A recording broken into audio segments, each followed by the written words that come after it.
सारोफेंटिनोप्लास्टिक agents लिख लिया। उसके बाद आपको स्ट्रक्चर बनानी है, यहाँ पे स्पेस छोड़ लो।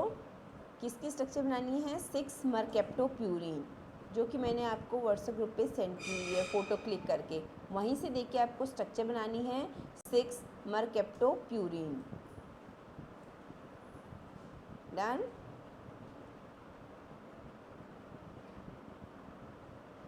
इसमें फर्स्ट पॉइंट लिखो,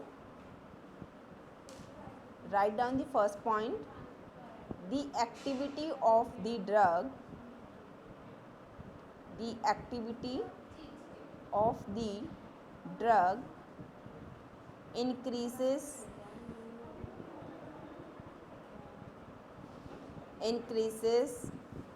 with increase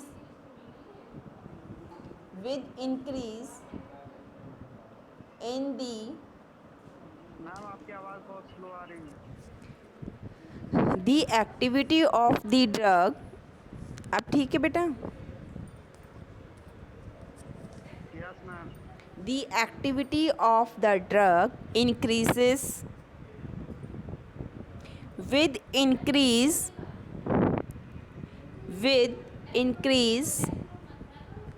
in the carbon chain up to 15 to 16 carbons, 15 से 16 carbon, up to 15 to 16 carbons, comma, after that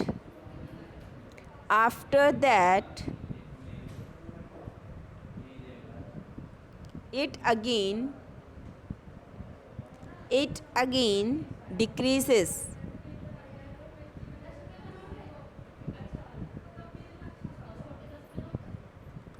after that it again decreases। बेटा आपने जो मरकेप्टोप्यूरिन की स्ट्रक्चर बनाई होगी उसमें नंबर ऑफ़ एटम्स की अगर हम नंबरिंग करते हैं मरकेप्टोप्यूरिन स्ट्रक्चर की, तो उसमें नंबर ऑफ़ एटम्स जो है नंबरिंग करते वक्त कितने एटम्स होते हैं?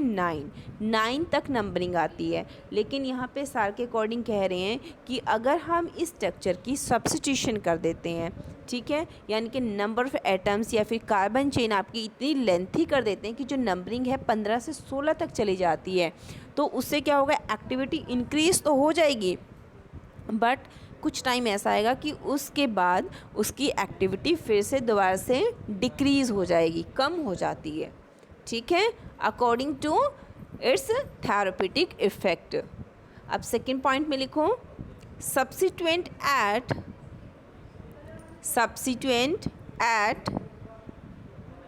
Position 6 which can lead to the decrease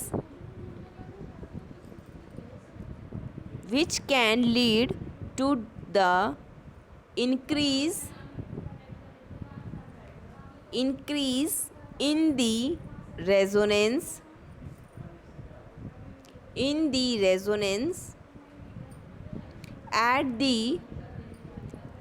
at the sixth position will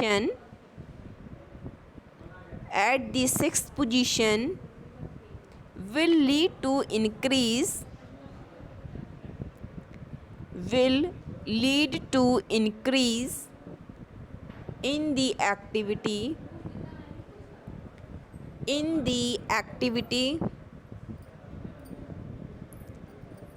of the drug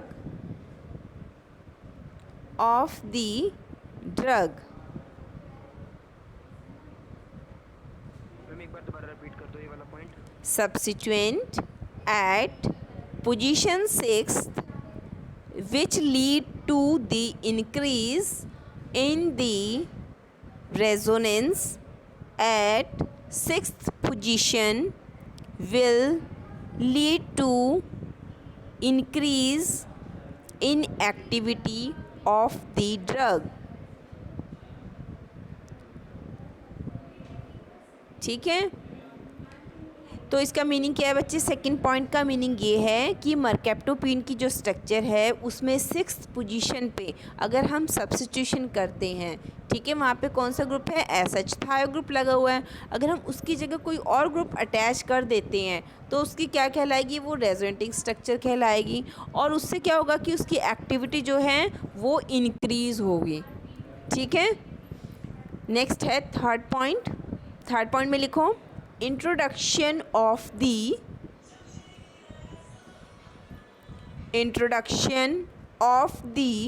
hydrophobic substituent। Hydrophobic कौन से होते हैं? जो कि वाटर सॉल्युबल नहीं होते हैं, ठीक है। Introduction of the hydrophobic substituent at the 6th position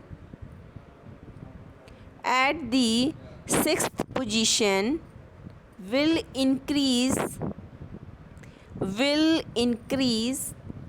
the activity of the drug, will increase the activity of the drug। अगर हम 6th पोजीशन पे, फिर से उसी 6th पोजीशन की बात करते हैं, वहाँ पे कुछ ऐसे ग्रुप अटैच करते हैं जो कि वाटर सॉल्युबल नहीं होते हैं, तो वो भी क्या करेंगे? अल्टीमेटली आपकी जो ड्रग है ये मरकैप्टोप्यूरिन, इसकी जो है थेरेपेटिक एक्टिविटी को इंक्रीज़ करते हैं, बढ़ाते हैं इसकी पोटेंसी को, ठीक है बच्चे। नेक्स्ट है fourth point, substituent at the second position. अब हम जो है जहाँ पे हम नंबरिंग करते हैं वहाँ पे सेकेंड पोजीशन की बात करें तो substituent at the second position may not change the activity of the drug, may not the change the activity of the drug, or it may decrease the activity of the drug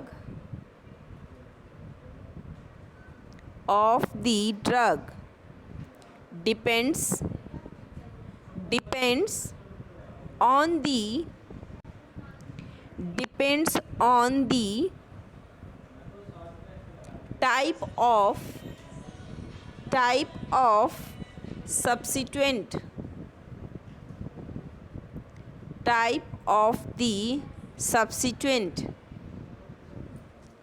मैं आपको structure दिखाती हूँ मरकैप्टोप्यूरिन की, ठीक है। आपको वही structure draw करनी है अपने सार में, जस्ट लाइक दैट। विजिबल है सभी को बेटा?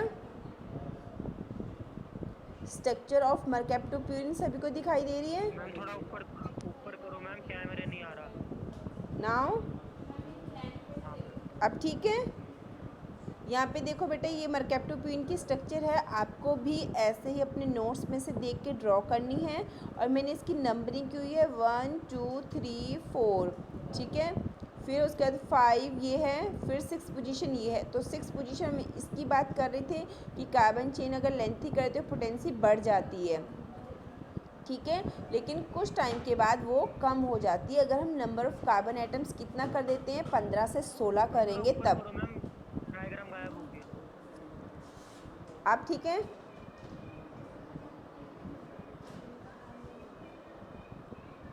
थर्ड ईयर डायग्राम दिखाई दे रही है बच्चे सभी को? Yes ma'am. ठीक है बेटा, हम इस 6th पोजीशन की बात कर रहे हैं कि इस 6th पोजीशन पे अगर हम नंबर ऑफ़ कार्बन एटम्स यहाँ पे क्या करते हैं, पूरी यहाँ पे कितने एटम्स हैं? 9 है। अगर हम यही कार्बन चेन अपनी 15 से 16 कर लेते हैं तो इसकी पोटेंसी बढ़ जाती है, लेकिन एक टाइम ऐसा आएगा कि वो कम हो जाती है, ठीक है। फिर उसके बाद हमने बात की सेकंड पॉइंट में इस 6th पोजीशन पे, ठीक है, कि इस 6th पोजीशन पे अगर हम सब्स्टिट्यूशन करते हैं तो उससे क्या होगा, जो आपकी ड्रग है उसकी पोटेंसी बढ़ जाती है। अगर हम यहाँ पे रेजोनेटिंग स्ट्रक्चर्स लगा देते हैं या इसकी जो है सब्स्टिट्यूशन किसी और ग्रुप से कर देते हैं तो भी इसकी जो है एक्टिविटी ज़्यादा बढ़ जाती है, पोटेंसी बढ़ जाती है।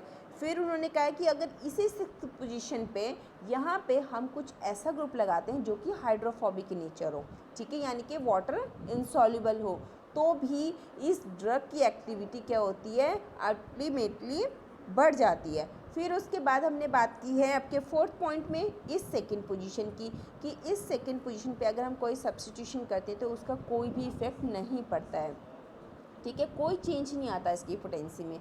ये 2nd पोजीशन ऐसी है। अगर एक्टिविटी डिक्रीज़ होगी, ठीक है, तो वो किस पर डिपेंड करेगा कि आपने कौन सा सब्स्टिट्यूएंट लगाया है, इलेक्ट्रॉन विड्रॉइंग इन नेचर है या फिर इलेक्ट्रॉन डोनेटिंग इन नेचर है, तो वो उसकी जो है उसकी नेचर कैसी है, जो सब्स्टिट्यूएंट आपने लगाया, ये उस चीज़ पर डिपेंड करता है, ठीक है। लेकिन यहाँ पे अगर हम 2nd पोजीशन की बात करते हैं तो इस पोजीशन से इस मॉइटी को कोई इफेक्ट नहीं पड़ता कि यहाँ पे कौन सी सब्स्टिट्यूशन हो रही है। Is it clear? सभी को समझ आ गया सार बेटा? Any query? कुछ पूछना है इसके बारे में, SAR of antineoplastic agent? B pharm third year, B pharm third year, Devanshu, Adil, चंदन?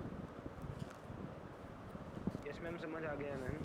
ठीक है बेटा, किसी को कुछ पूछने कोई क्वेश्चन है?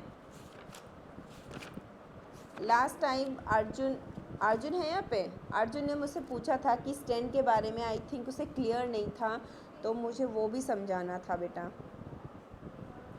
ठीक है। यही स्ट्रक्चर थी, ठीक है, यही था ना, मैंने यहाँ पे आपको लिखवाया था। आवाज़ बहुत स्लो आ रहा।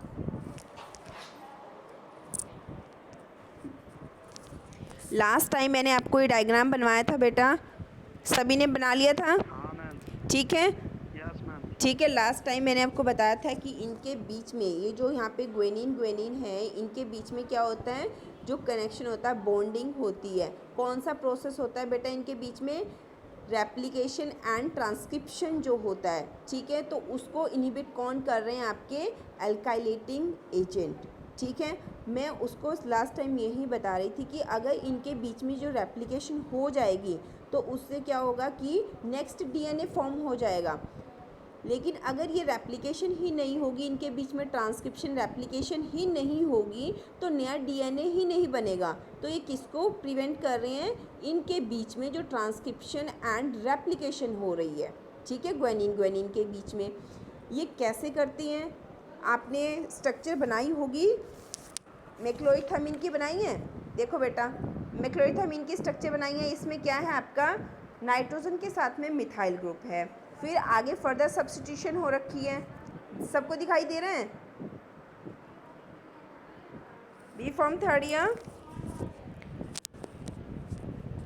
B pharm third year, yes ma'am, दिखाई दे रहे हैं। ठीक है। नाइट्रोजन के साथ क्या है? मिथाइल ग्रुप है। यही आपका जो नाइट्रोजन विथ मिथाइल ग्रुप, जो ये ग्रुप है बच्चे, ठीक है, कौन सी ड्रग है ये? मैक्लोइड-थीमिन। किसकी ड्रग है? अल्काइलेटिंग एजेंट की। यही आपके क्या करती हैं, इन ग्वेनिन के बेस के बीच में क्या कर देती हैं? एक स्ट्रैंड फॉर्म कर लेती हैं, ठीक है, एक डिस्टेंस क्रिएट करती हैं। किसके बीच में? ग्वेनिन के बीच में, ताकि इनके बीच में रेप्लिकेशन और ट्रांसक्रिप्शन ना हो।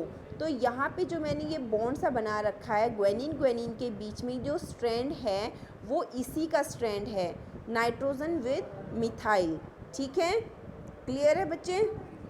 और ये स्ट्रैंड किसका है? अल्काइलेटिंग एजेंट का, क्योंकि ये स्ट्रैंड जब तक है तो इन बेस पेयर्स के बीच में ना तो रेप्लिकेशन होगी और ना ही ट्रांसक्रिप्शन होगी, और अगर रेप्लिकेशन ट्रांसक्रिप्शन प्रोसेस नहीं होगा तो नया डीएनए नहीं बनेगा, यानी कि नए कैंसर जो सेल्स होते हैं, जो कैंसर डीएनए होता है, वो नहीं फॉर्म होगा।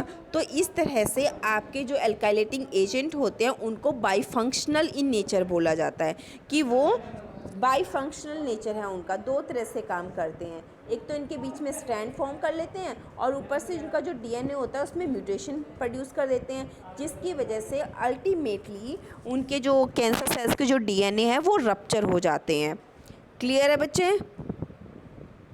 B pharm third year. ठीक है, अब समझ आ गया। ये जो ग्वेनिन के बीच में लास्ट टाइम अर्जुन बोला था कि अगर मैम इनके बीच में तो होगा ही नहीं, अगर इनके बीच में कोई प्रोसेस हुआ, बाइंडिंग हुई तो डीएनए नहीं बनेगा। ठीक है बच्चे, इनके बीच में क्या होता है, रेप्लिकेशन एंड ट्रांसक्रिप्शन होती है। ठीक है, उस रेप्लिकेशन ट्रांसक्रिप्शन को कौन प्रिवेंट कर रहे हैं, आपके अल्काइलेटिंग एजेंट। और कैसे कर रहे हैं ये मैंने आपको ऐसे स्ट्रक्चर बना के बता दिया है कि ग्वेनिन के बीच में जो आपका अल्काइलेटिंग एजेंट होते हैं वो ऐसे स्ट्रैंड बना लेते हैं। ठीक है, ये देखो इन्होंने डिफरेंस जनरेट कर दिए यहाँ पे, जिसकी वजह से नया डीएनए नहीं बन पाएगा। क्यों? क्योंकि इस स्ट्रैंड की वजह से रेप्लिकेशन और ट्रांसक्रिप्शन प्रोसेस नहीं हो पा रहा है। क्लियर है? किसी को डाउट है बच्चे? आदिल, चंदन, जया, दानिश, दीपक, दीपांशु? क्लियर है मैम। ठीक है बेटा, चलो नेक्स्ट अब हम करते हैं, आपका ये टॉपिक ख़त्म होता है यहीं पे। ठीक है, सिलेबस के अकॉर्डिंग नेक्स्ट टॉपिक कौन सा है आपका? चलो बताओ मुझे।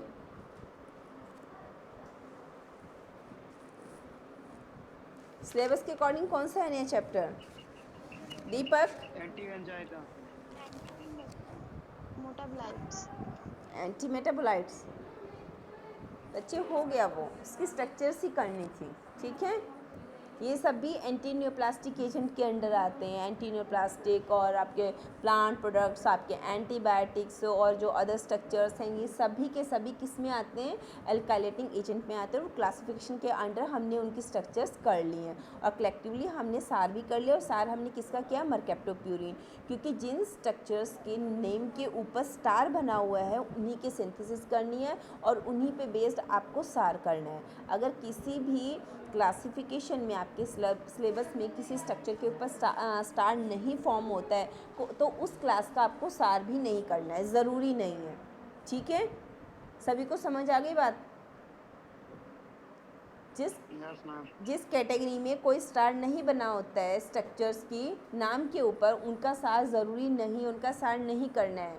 ठीक है, और बेसिकली आप कोशिश किया करो कि सार उसी का करना है जिस डायग्राम पे, या जैसे मरकैप्टोप्यूरिन पे स्टार बना हुआ था, डिसोपिरामाइड पे स्टार बना हुआ था, तो हमें कलेक्टिवली मेजरली उन्हीं को उठाना, एग्जाम्स में वही आते हैं मेजरली। ठीक है, स्टार का मतलब ही यही है।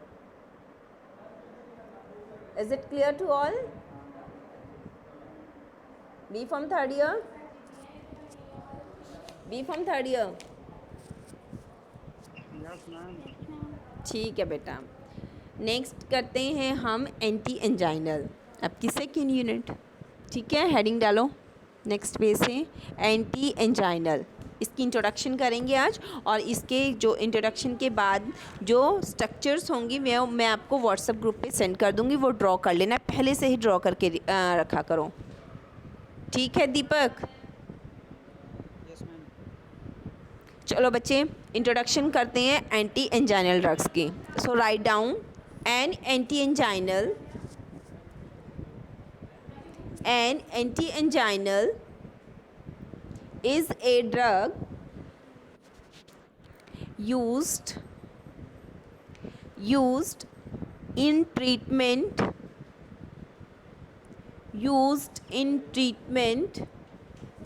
of angina pectoris, used in the treatment of angina pectoris। angina pectoris क्या होता है कि जब आपके हार्ट में जो है ब्लड फ्लो कम हो जाता है, ठीक है, मींस ब्लड सर्कुलेशन प्रॉपर नहीं जा पाता है, और उसके अकॉर्डिंग हमें क्या होती है, हार्ट में बहुत ज़्यादा पेन होती है, तो उसको हम बोलते हैं एंजाइना पेक्टोरिस। ठीक है, an anti anginal is a drug used in the treatment of angina pectoris, comma a symptom of ischemic की स्पेलिंग है ISCHAEMIC,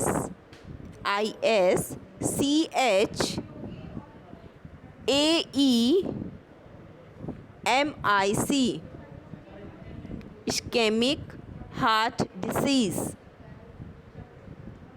इस्केमिक हार्ट डिसीज़ में क्या होता है बच्चे, इसमें आपके जो हार्ट की जो आर्टरीज होती हैं, ठीक है, उसमें क्या होता है, प्लाक फॉर्मेशन हो जाती है, क्लॉट्स बन जाते हैं, जिसकी वजह से ब्लड फ्लो प्रॉपर नहीं हो पाता है, ठीक है। और ब्लड प्रॉपर फ्लो नहीं होगा तो वेसोस्पास्म होगा, मींस आपकी जो ब्लड वेसल्स हैं उनमें पेन प्रोड्यूस होगा, ठीक है, जिसकी वजह से ऑक्सीजन की डिमांड बहुत कम हो जाती है हार्ट के पास। ऑक्सीजन की डिमांड बढ़ेगी तो क्या बोलेंगे उसे, इस्केमिक हार्ट डिसीज़। और इंस्टेंटली अगर आपके हार्ट को ऑक्सीजन सप्लाई नहीं होती है तो क्या होता है, हार्ट फेलियर के चांसेस ज़्यादा रहते हैं, तो उसे हम क्या बोलते हैं, इस्केमिक हार्ट डिसीज़। तो मेनली इसमें क्या होता है, प्लाक फॉर्मेशन हो जाती है आपकी ब्लड वेसल्स में, जिससे कि ऑक्सीजन जो डिमांडिंग लेवल है वो बहुत ज़्यादा बढ़ जाता है, वहाँ पे ऑक्सीजन लेवल बहुत कम हो जाता है, ठीक है। तो उस चांसेस पे क्या होता है, हार्ट फेलियर के चांसेस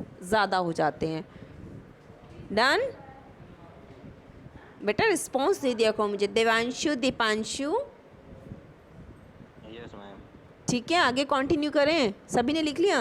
यस मैम। ओके बेटा, नेक्स्ट लिखो। नेक्स्ट लाइन में, these drugs act by increasing coronary blood flow. तो ये ड्रग्स कैसे एक्ट करती हैं, आपकी जो कोरोनरी आर्टरीज होती हैं उनमें ब्लड फ्लो को इंक्रीज़ कर देती हैं, ठीक है। These drugs act by increasing coronary blood flow and oxygen supply, और ऑक्सीजन सप्लाई भी बढ़ा देती हैं।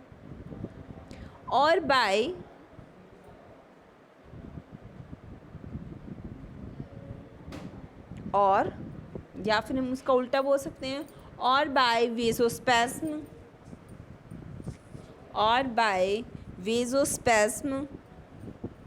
And clot formation,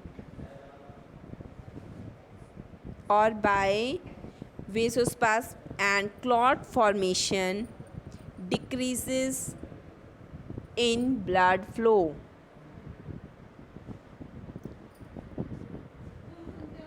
decreases in blood flow means जो वेजोस्पैस्म हो रहा है, ठीक है, ब्लड वेसल्स में पेन हो रहा है या फिर क्लॉट फॉर्मेशन हो रही है, ठीक है, और उसकी वजह से जो ब्लड फ्लो रुक गया था या ब्लड फ्लो में रुकावट आ गई थी, उस ब्लड फ्लो को भी वो क्या करते हैं, इंक्रीज़ कर देते हैं, ठीक है।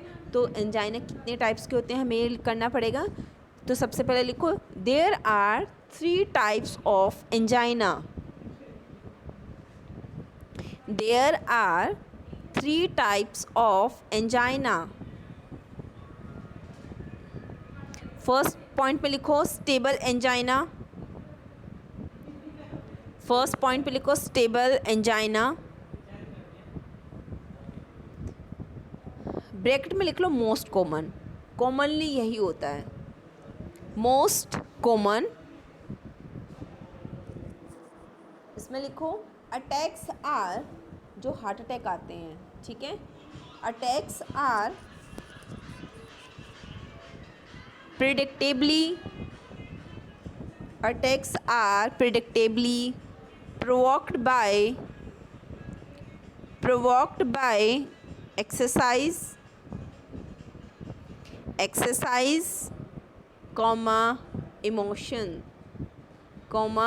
emotions, etc.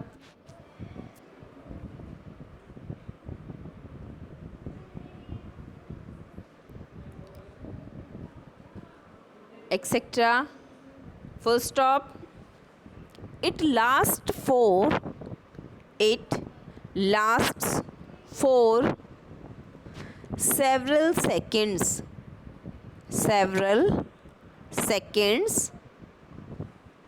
and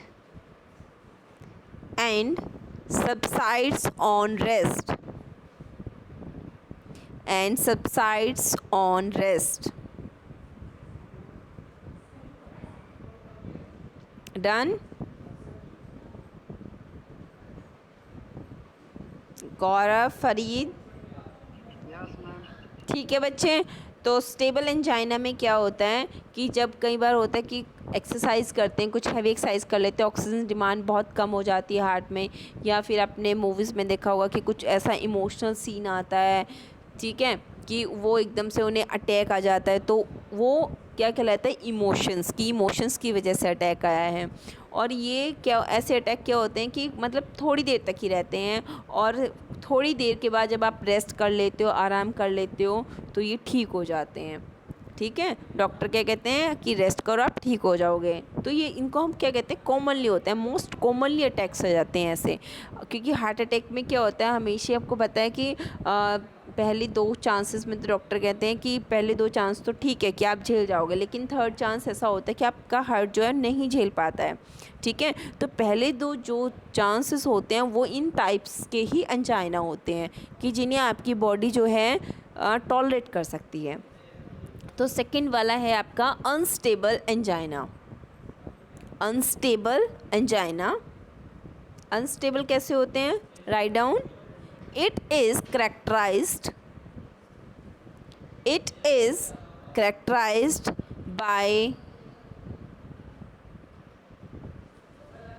by recurrent attacks of angina, by recurrent attacks of angina means जब ब्लड का जो फ्लो है वो बहुत कम हो जाता है, ठीक है, तो उसे हम क्या बोलते हैं, recurrent attacks of angina. Full stop. It occurs with minimal exertion. It occurs with minimal exertion. अच्छा ये कैसे होता है, It is precipitated due to combination of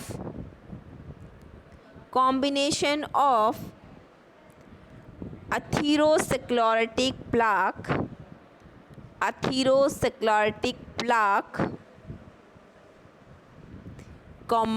platelet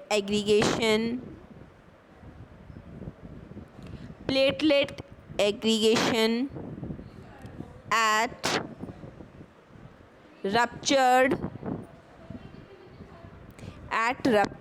plaque and vasospasm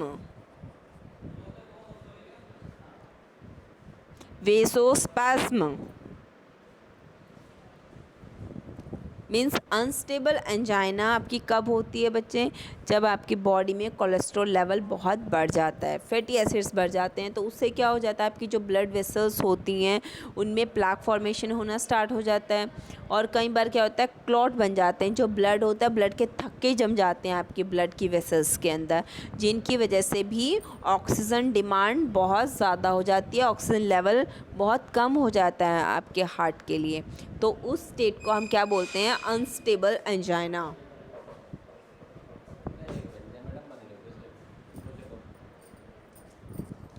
unstable angina, done.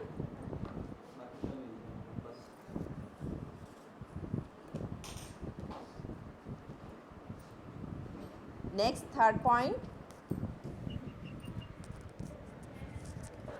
Point लिखो बच्चे, प्रिंसमेटल angina, PRINZMETAL, प्रिंसमेटल।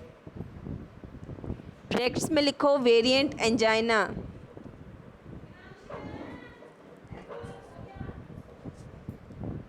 Arrow बना के सामने लिखो, this is a relatively uncommon pattern of myocardial ischemia myocardial ischemia usually occurring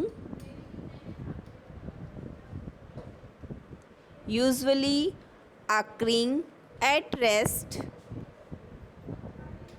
or during करना Prince medal के बाद relatively uncommon pattern of myocardial ischemia usually occurring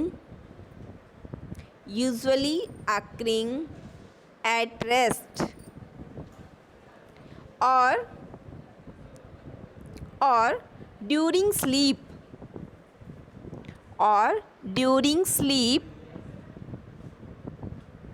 and often in young individuals.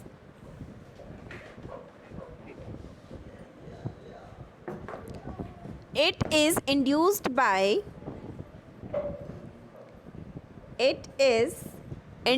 by coronary artery vasospasm.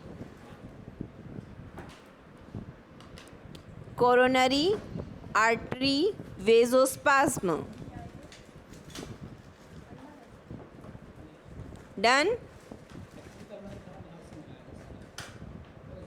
Yes ma'am ठीक है बच्चे, इसमें क्या होता है कि आपने कॉमनली सुना हुआ होगा कि क्या होते हैं, लोग सोते रहते हैं, उन्हें सोते सोते हार्ट अटैक आ जाता है। तो उस कंडीशन में क्या होता है, उसको हम बोलते हैं इश्कीमिया, मियोकार्डियल इश्कीमिया। क्योंकि क्या होता है कि जो ब्लड वेसल्स होते हैं इनमें प्लाक फॉर्मेशन हो जाती है और क्लोट फॉर्मेशन की वजह से क्या ऑक्सीजन डिमांड बहुत कम हो जाता है और उनकी ड्यूरिंग स्लीप ही उनकी डेथ हो जाती है। और कॉमनली जो यंगस्टर्स होते हैं उनमें चांसेस ज़्यादा पाए जाते हैं कि उसको हार्ट अटैक आया और हार्ट अटैक से उसकी डेथ हो गई है। तो उस चांसेस में, उस कंडीशंस में हम क्या करते हैं, वेज़ोडाइलेटर्स प्रोवाइड करते हैं। ठीक है, क्लियर है बच्चे?